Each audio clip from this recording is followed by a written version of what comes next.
What the heck is covert hypnosis? Why would anyone want to learn it? And is it even ethical? And it's not even really hypnosis. It's the use of hypnotic principles. It's happening all the time as a natural component of human conversation. So that means the answer is yes. Covert hypnosis is something you'd probably want to learn, and that no, it's not unethical unless you have unethical purposes in mind, which anyone could have with any tool.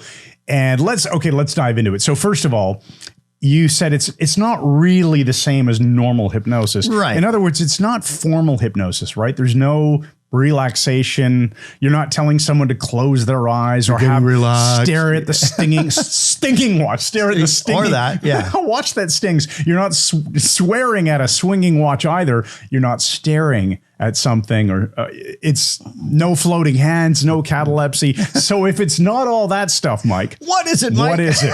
It's using conversation to direct a person's attention and then create emotions and give suggestions. That's okay. I love that. So you're absorbing someone's attention, you're evoking emotions in some way and offering them some suggestions. So let's go through a couple of different examples of how this is done. All right. Well, first of all, stories. Stories are classically hypnotic. They were told for thousands of years around campfires by wise women and shaman, medicine men, and so on. And the tribe's history would be kept in stories. And when they were told in the right way, they create trance. So they generate emotions, and the emotions can be used to give powerful suggestions. And we've come armed with a prepared example here. So in fact, a number of years ago, back when my two kids were very young, I had just come back from a run.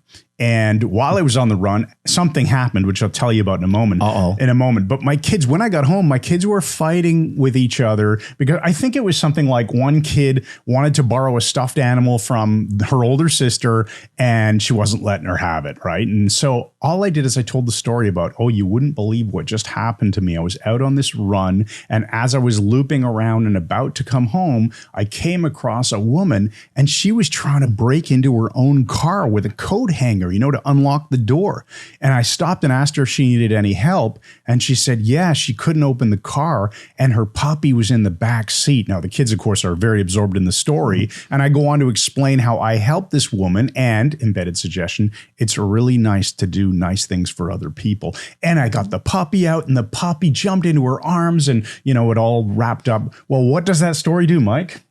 It creates an emotion. And when you've got an emotion, you're able to then lead the person into some other response. The feel-good emotion of imagining helping another person. Well, what happened? My older daughter went over to the younger daughter, whispered something in her ear, and my younger daughter started smiling because her sister had just said, oh, you can take this stuffed animal to school, or whatever it is they had been fighting about. I didn't suggest anything. I created an emotion and a result. Said that it's nice to help people. And this happens all the time. It's the creating the emotion that opens the mind to the suggestion. So whether it's a story or a metaphor or whatever, here's another example from my own life. Many years ago, there was a piece of software for Windows machines called Clean Sweep.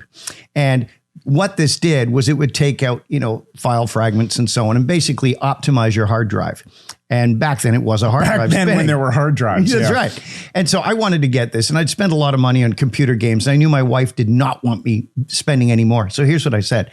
I said, Paul and his wife, have you ever looked in their drawers? She said, yeah, they're disgusting. Everything's just thrown in. It's just an absolute mess. And I said, honey, that's what our computer's like now. She went, what do you mean? I said, it's absolutely junked up with partial files and unconnected DLLs and all of this. And she went, oh no. And I said, I think we should get that software that cleans it all up. It's called Clean Sweep. She said, well, go out and buy it. And I did, and cleaned my hard drive as a result. Oh, it was the creation of an emotion and connecting it to something else that she found unpleasant and then offering the solution, but it's entirely hypnotic. So there's no formal induction. There's an absorbing of the attention. There's a telling of a story, or there's a drawing out of an idea that creates the emotion. And then at some point there is a suggestion. So what are some of the ways to help get that suggestion through? Well, there's the classic Ericksonian method of embedded commands where you're putting in sentence fragments like pay close attention. It's a very nice thing. Put it in a larger sentence. Like some people find that it's a good idea to pay close attention.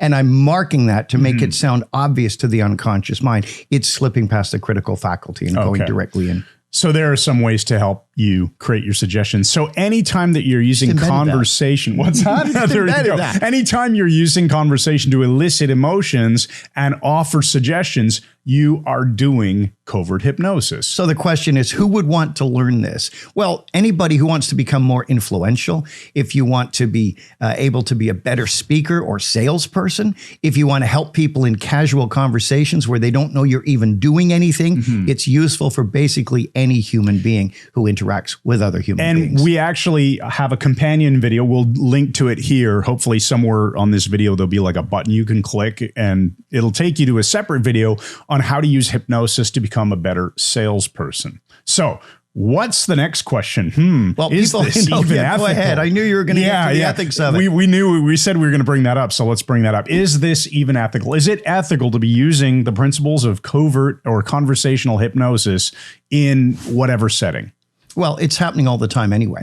It's not formal hypnosis. It's not mind control or some sort of magical occultic skill. It's not witchcraft. It doesn't mean you're controlling the other person. It's just a set of tools that will give you options in your communication, so your communication will become more powerful and useful. Great. So it isn't mind control. It is elegant communication. It's not formal hypnosis. And I think we said it breaks down barriers, helps you overcome resistance, and helps people take action. And that's the thing. You're interacting with another human and you're unlocking their resources and you're helping them change their lives. So speaking of taking action, if you want to learn more about hypnosis, whether it be conversational, the covert aspects of it, direct hypnosis, formal inductions, deepeners, change work in trance, check out the Mike Mandel Hypnosis Academy. You'll see a link in the description under this video and you can join. You can even start with a free trial. It's fantastic. It's our flagship online hypnosis training program. While you're watching this video on YouTube, go ahead and please click that subscribe button, because then you'll get a little option to ring the bell. I am Chris Thompson. I'm Mike Mandel. And we run Mike Mandel Hypnosis. So we'll see you in the next video. Thanks again and good night.